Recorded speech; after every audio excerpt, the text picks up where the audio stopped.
morning guys, and welcome to this week's Myhalifax360. Firstly, I am sorry it has taken a while for me to get out and film another one of these. In Nova Scotia during February the snow comes, it gets messy, and we didn't get that many snowstorms, but it's hard to move around. So coming in places like this that aren't necessarily clean and ready for me to walk through was problematic, so we had to take a bit of a break. But we are back up and running as long as the ice and snow stays away. This week we've come down to a small park just outside Clayton Park, Little Belchers Walk. It's right off Parkland Drive, which is the nice thing about it, is that you are literally in the middle of the city. There's a highway behind us, but yet you're still surrounded by all this beauty. Now I will be the first to admit that it's not quiet here at all. Like, it is very loud because we are so close to the highway. However, if you live on Parkland Drive, you will be used to the noise. And also, this is a nice little loop.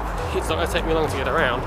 And at the end of the day, all this cool stuff, like parks like this, make living our city awesome because, you're second from your house. It's a really good spot to go for a run. So it's getting a little bit more treacherous here, purely and simply because this is still not frozen, which makes life a little bit complicated. We are right next to the highway though, so you can see it's getting loud. So again, this isn't probably going to be a walk that I would recommend if you're looking to kind of unwind, but if you're looking for a place to like take a dog for a quick walk, or even do some quick laps, doing some running. I mean, I'm sure outside of rush hours that's so bad, but you are like adjacent to the highway.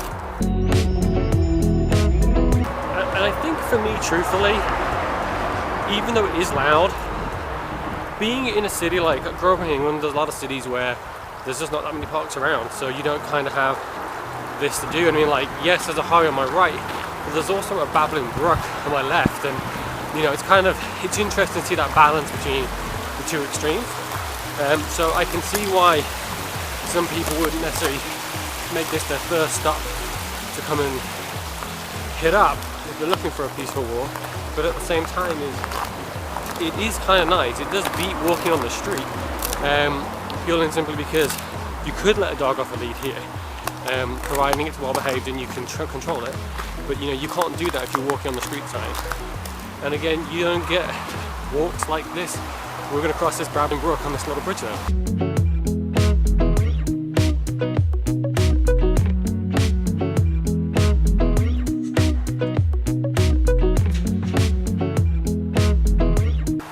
Now we're just coming to an intersection, as you can see. So this will take you around the building up just a little bit further down Parkland. Now I'm going to go straight and head back around to loop where I was, back across the bridge and back to where the start of the park is. So again, it's not super big. Like, this might have taken me 6-7 minutes to do just this one lap. But at the same time, in the summer, if you were looking for just a nice quick, I want to go around, see what's the brook's like, have a nice little bit of time to myself, if you can tolerate the highway noise that is. There's nothing wrong with this park. It's actually quite charming. I mean, this I'm walking on now is all solid frozen ice.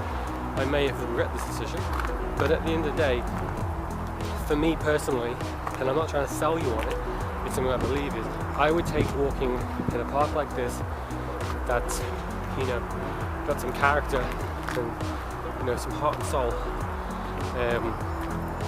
albeit noisy, than just walking on the side of the road or along, the downtown core, because it is a bit more peaceful. It does feel like you're next to nature, and I think that's a really nice thing about the city, is that we're always really close to nature, and it's just really cool to see that and experience it. So as you can see, that's going to take us back onto Parkland, and that will be the loop. That's literally it. It's a small park. It's not, it's, at the end of the day, I appreciate it's not massive, but at the same time, it's really pretty. I mean, the noise does kind of take it down a notch or two for me. I do prefer when I'm in a park that kind of isn't as loud, but at the same time, you are in the middle of the city. So, these little parks and spaces, it's nice to have that. And at the end of the day, if you're active and you're a runner, this would be great to knock out some laps and kind of get your pace set up.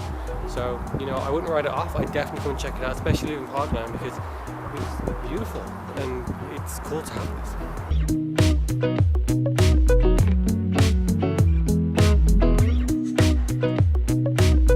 thank you for watching this week's Myhalifax360. I am so happy I'm back out making the 360 videos, even though it's still a little bit frozen and a little bit treacherous for me to still be doing this.